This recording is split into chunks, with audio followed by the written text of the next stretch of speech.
چرا انقدر این بازی باید قشنگ باشه، با جزئیات باشه؟ خیلی جذاب این بازی.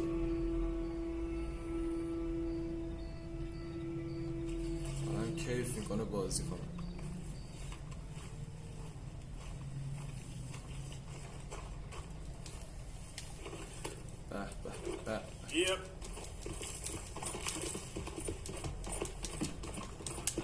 به من این بازی رو بسیار زیاد دوست دارم، بسیار زیاد دوستش دارم، بسیار زیاد قشنگه.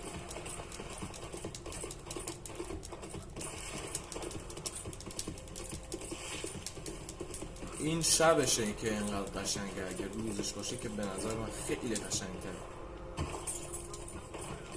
مثلا خیلی با جزئیات، خیلی با دقت به همه چیز توجه کردم.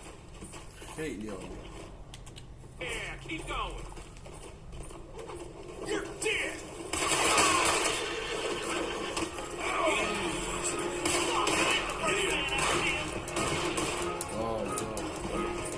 دنبالم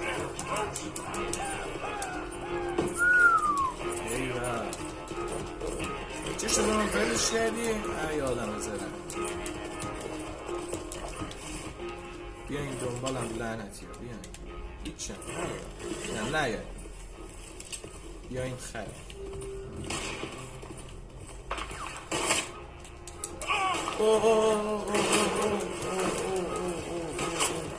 اصلا به جونم نگاه نکردم، خیلی جونم کم بود.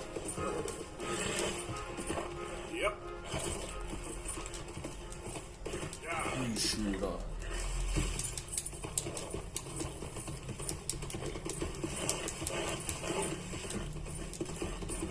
به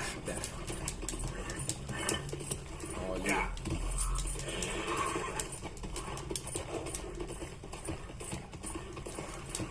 امیدوارم از این ویدیو شورت دیگه، شما ویدیو شورت دیگه، ویدیو کوتاه، امیدوارم از این ویدیو کوتاه خوشتون اومده باشه.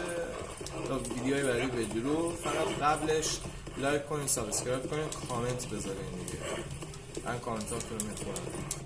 یه فعلا اول راه هم دیگه بابت کیفیت ویدیو و همه جوره معذرت میخوام.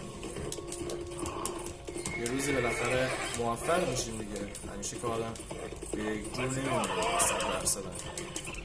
تا ویدیو بعدی بدرود.